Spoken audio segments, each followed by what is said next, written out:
Hey guys, Fazzy back here, and it is finally time for the franchise mode deep dive here. We are 18 seconds away. I have not seen this yet. I'm so excited to see what we're actually getting for NHL 25. It has been hyped up here quite a bit, so let's react and let's see if this is going to make it or break it here for NHL 25. Alright, here we go. Franchise mode deep dive. Hey everyone, this is Gern Summel, Senior Game Designer for NHL 25. Ooh, so that looks clean just off the bat, the new HUD. Hopefully the guy's name goes away there and we can, yeah. Oh, we have box, wow. No movement clauses. Wow, they're really hitting here early with the amount of stuff they're showing off. Franchise mode hub, so okay, let's start with this.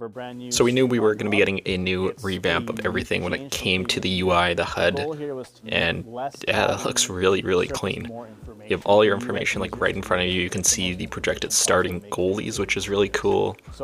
See the matchup between the two teams that you're playing that night. You can certainly say this is way different than anything we've got here since, you know what, NHL 16, NHL 17, it's remained the same, and you know, this is a very nice rework here. Yeah, they're highlighting the projected goalies, so you have Ullmark and Silovs for Vancouver and Ottawa. You can see the different matchup projections, looks really good. Oh, there you go, you can see the league standings, you can see, oh yeah, all your different scoring leaders, goalie wins. This looks really good, dang. You can see the league scoring leaders too, you can see like goals and all that stuff. You have a little bit of a leaderboard there. So they really did put everything right in front of you. And honestly, I think that probably helps like new players. You can see everything on one screen and opposed to having to search for everything to, you know, find what you want to do. Moving on here, we have the box scores. So something we have seen in MLB and other sports games for years and years is finally coming to NHL 25. But yeah, it's going to be nice to go back to the calendar. You can, you know, track different milestones of players. Like we can go actually into the game here.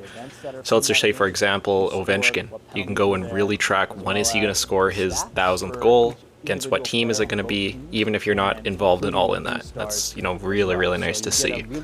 Just helps out with the storylines, helps out just, you know, the immersion of franchise mode, which was definitely needed.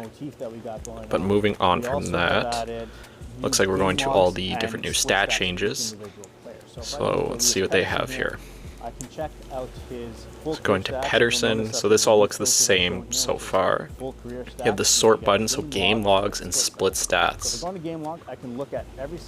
Oh, I love that. So you can go in and literally see every single game, the stats, the points, the performance that he put up.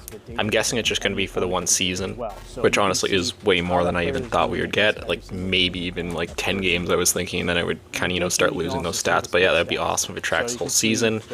There you go, you can also see the last 10 games just right there. You can see home, away, division.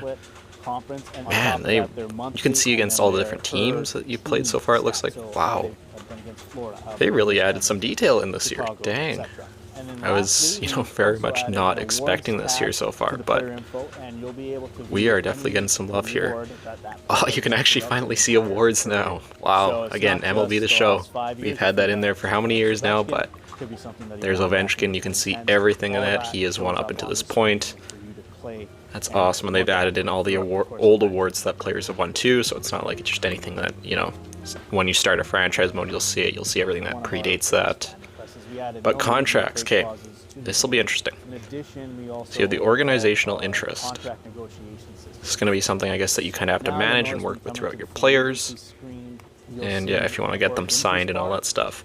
And I like that. I like that we're getting more factors into that. And there you go, you see the contract and the organization, so you have to build that up and get a contract that, you know, kind of matches or exceeds that for him to sign it. And they had no move clause down there. That's so cool. I love it.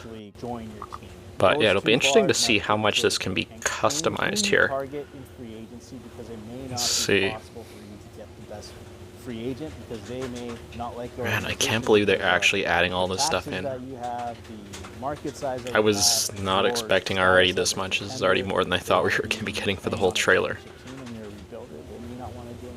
Wow, this is offer them other incentives. You'll see Huh. promises on So you have your player request, your promises.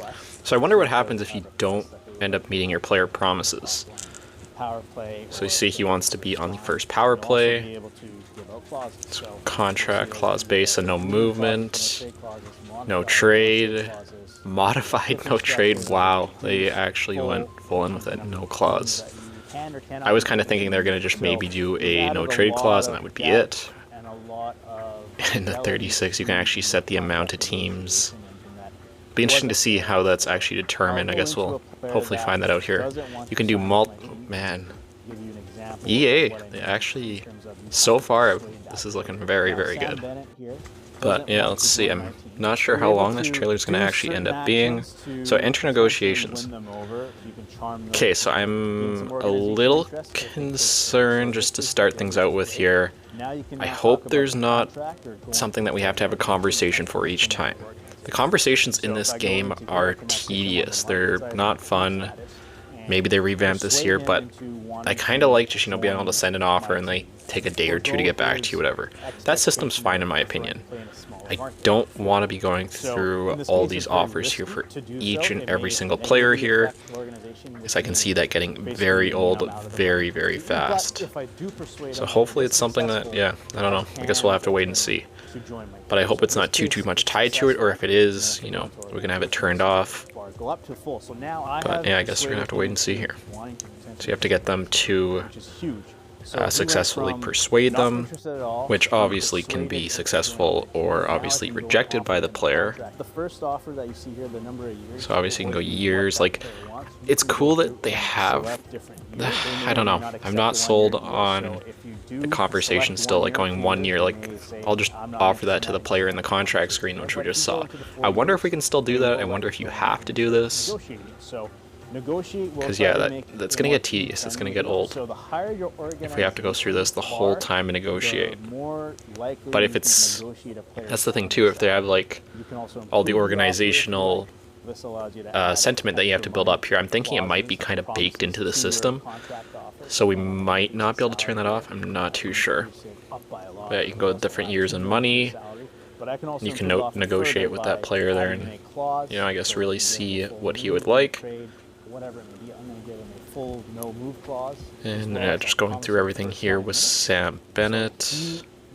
Yeah, they're really totally overpaying him there just to get him to sign. Oh, and it's interesting, you can actually table the offer for him, so I guess you can pull it after a certain amount of time and you can have that set. So maybe we'll actually get something here for the Free Agent Frenzy minigame, like you have like a 1 day you have to accept. I don't know, we'll have to see. But I do like that you can actually table the offer. You can pull it if you have, certain other guys you're looking at have to sign before this date, otherwise we're going to end up moving in another direction. I think it's a nice feature. And it looks like, oh, he actually just signed right away, so maybe we don't even have to wait a couple of days. Interesting. So Sam Bennett, obviously they way overpaid him, they made some promises to him, but he will accept the contract there.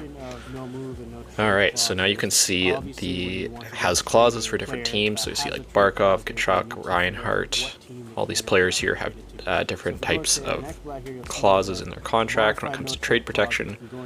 I love that there, so you can actually see the tradable team list. So I wonder how that's going to be determined. I always thought it would just be like the bottom teams they'd be, kind of ineligible to go to. But yeah, he has 20 teams that he can go to. You see the first look at the Ducks logo there in the menu. So Ekblad can go to the Ducks, but he cannot go to the Canes. So once again, it's something where you're going to have to go to a conversation. You're going to have to try and convince that player. For this situation, I'm fine with it because there's no real other way you would actually end up doing that. But yeah, I don't know. See, it ended up failing there, so he is not going to end up going to the Hurricanes. He's not going to end up waiving that clause in his contract. So, that's cool. I think that system's alright for the most part. Yeah, more conversations.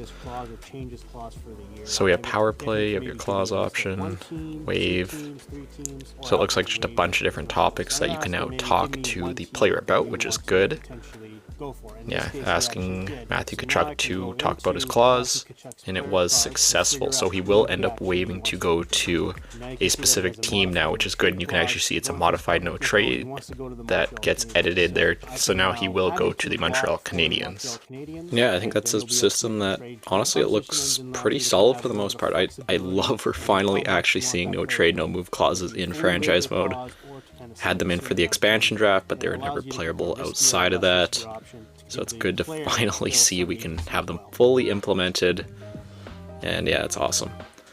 Okay, conversation engine. Again, I'm concerned here. So you have season goals, has every player listed. If you have to go through this for every single player, you have to have this updated. I don't know if that's going to fly too hot here. Please let us be able to turn morale off here, just so it's not too tedious. But yeah, I don't know.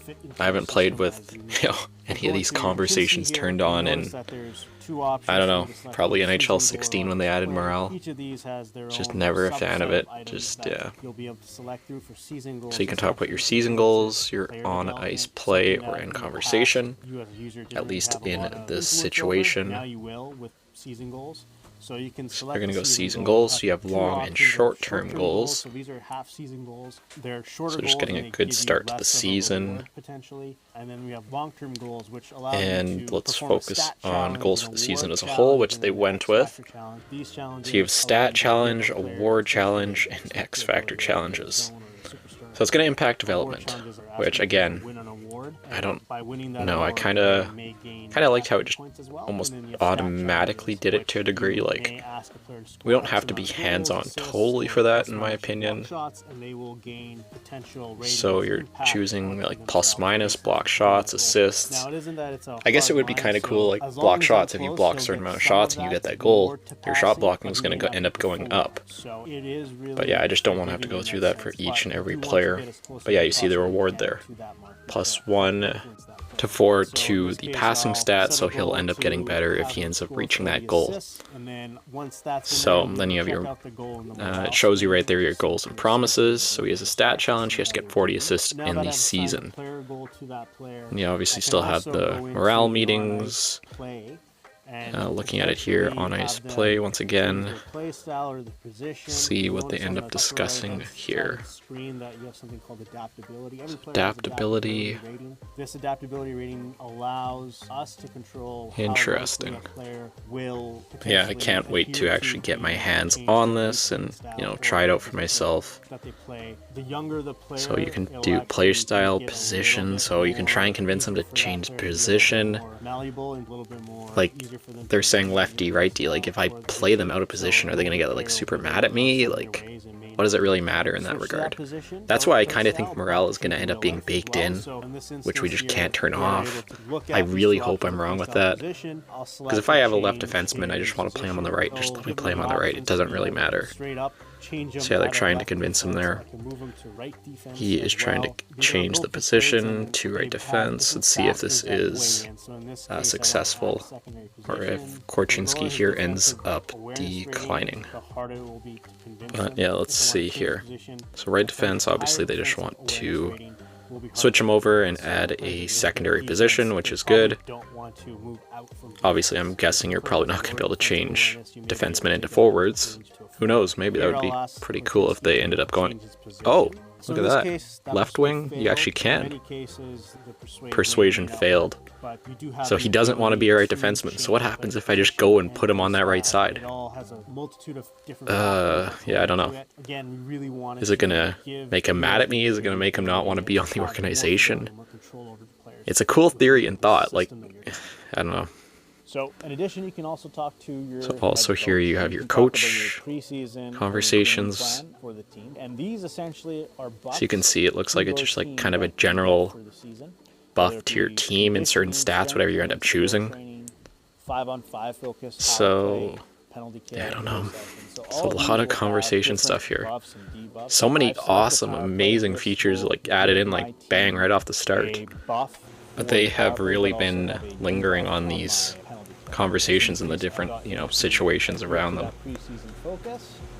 So there you go.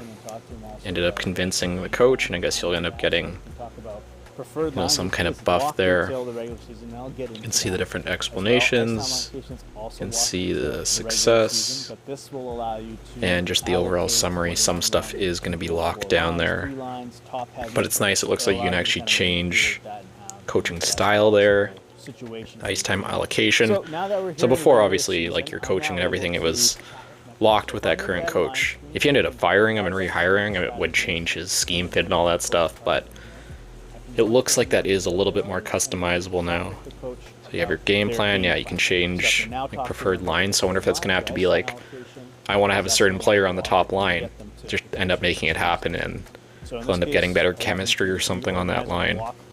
But you'll see there, it has been successful. So, I don't know. It's nice that they're kind of making these changes to how all the old systems that, you know, have been added in the past few years, like coaching and all that stuff, it is getting an update here. It's just, yeah, I don't think we're going to be able to turn this off. You can talk about different second forward lines. You can talk about, yeah, who wants to, or who's playing center. So it's nice for sure. If you're really trying to simulate everything and you're really trying to micromanage everything, like, you know, Jake DeBruska, they just mentioned, like, player by name. I guess you can try and convince to move a player up, move them down, and, you know, where you want to see them in the lineup might not be where the coach wants to see them in the lineup. But I don't know. It's good in theory. It's just it's gonna be interesting to see how all this stuff is when we get our hands on the game. I think we'll find out right away if it's a little too much, if it's actually balanced rather well. But without actually playing it ourselves, you know, I think it might be a little bit hard to judge here. So yeah, all the connects lines, everything like that. But yeah, I guess we'll see. So community requests, what is this going to be about here? What have we requested that they're going to end up adding? So again, first look at the Anaheim Ducks logo, their new retro logo, throwback logo. No way, finally, they have added draft picks available to be able to be traded between teams. This is just going to help out the custom roster so much.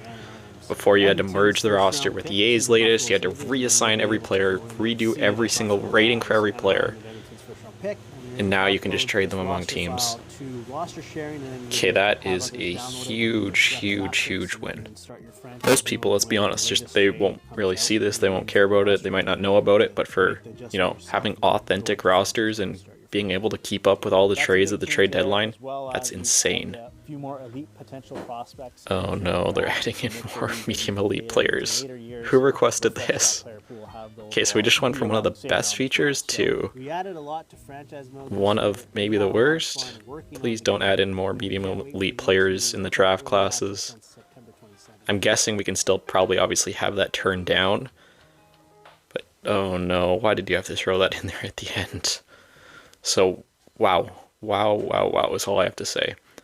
We got a ton of stuff. That was a 17-minute deep dive. Holy smokes. So we'll just go through this here quickly once again here. So let's get to that new updated HUD here for franchise mode. And yeah, instantly, it's just, that's a huge win. Huge win. I'm not saying what we had was bad by any means, but you know, for new players, might be a little bit more confusing. It might take them a little bit more time to actually get into the game and understand franchise mode. Now you have everything all on one screen.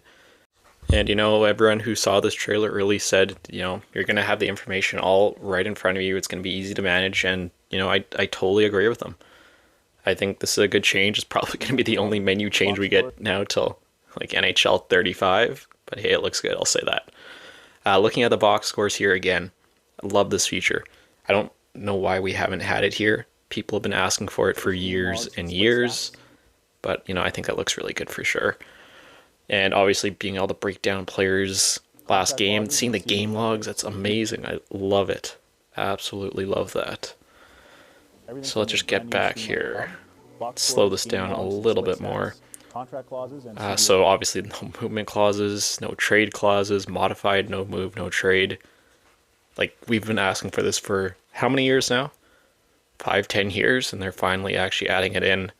And they actually ended up going like full out with it too. I thought they were going to maybe add it in. I think I had that in my predictions, but I was kind of, expecting it to be like kind of a watered down version, but they did really, really good with that. So just continuing on here, let's skip ahead once again in the trailer. I don't want to spend too much time in the conversation stuff. Once again, just another look at the box score, going back to see any team, not even your own team. You can go see any team in the league. Love it. You can see all the stats, 3 stars of the game. Obviously now on your player card, you actually see more information of what rewards players have won. That's, again, another really just nice quality of life thing. It's not huge, but it's, it is there. It's been in other sport games. Finally good to see in NHL. You have, obviously, the updated contract negotiations, which, we're going to see. I'll come into it with an open mind. We'll see if it's tedious or not. We'll see if it works good. And, yeah, I don't know. It's an interesting system for sure. They definitely, once again, they didn't cheap out on it. They went, and added some full-on depth to it, which is good to see. Obviously, we saw all this conversation stuff. For the most part here, I'm gonna probably end up skipping through a lot of that, as there's quite a bit of it here in this trailer. Like, probably half of it was to do with the updated conversations and morale and all that stuff. I can't believe we actually got a 17-minute trailer. Wow. Contract tabling, again, nice little quality of life thing. Never going to complain about that being added in. Just gives us more options, which is, always very, very nice to see. Continuing on here, the tradable teams list on there obviously goes with the new clauses added to the game. Very nice way of just seeing it there all in one screen. You can hit the right stick and see the rest of the teams that a player can go to. And yeah, it looks clean, it looks good. No complaints there whatsoever. But honestly, hopefully when we actually get this game, the menus aren't like super laggy. For a lot of the time, the game almost seems like it starts out, it's nice, it's clean, it's smooth. By the end of the game, it's like almost unplayable. Hopefully by this year, the next gen consoles, everything just plays super smooth. Obviously something like that's not going to end up getting mentioned here in the deep dive. And yeah, adding in the trading ability of trading picks for custom rosters, I cannot emphasize how huge that is. That's going to make everything just so much more realistic, so much more accurate. And yeah, I love it. It's awesome. Did not think they were going to be adding that in. It's a small thing that, again, we've been asking for years and years, but it is finally coming here this year. Love it. Awesome to see. Let's continue on here as we are, right at the end of the trailer. A little bit concerned as we get to it here when they mention about all the medium elite players. Like, why? I don't get it. Don't add in extra medium elite players to the draft class. This here has me very, very concerned as well. Like, we're building out draft classes for a reason. We have everything set up for a reason. Don't add in an extra, 5 medium elite players. Makes no sense and will take away from the authenticity that, trying to add in with the classes and making them all accurate. But wow, that's, all I can say here. Was not expecting to see a video this long, have this many, really cool, nice UI, returning features here to franchise mode in NHL 25. Looks like we're going to be eating pretty good here. It's going to be very, very different than anything we've seen here in really almost ever in franchise mode. A lot of very, very good changes here, and I'm super curious. What do you guys think of all this stuff in the comments below? I'm guessing a lot of people will be super happy with this, but I'm also interested. Are you guys a little bit concerned with, the amount of different conversations that we're going to end up having? A system that hasn't been, necessarily great in the past? I don't know. I'm curious. Definitely let me know what do you guys think of all this in the comments down below. But that's going to do it for today's video. I will be back with you guys on the weekend as we close in on 1 week from NHL 25 Early Access.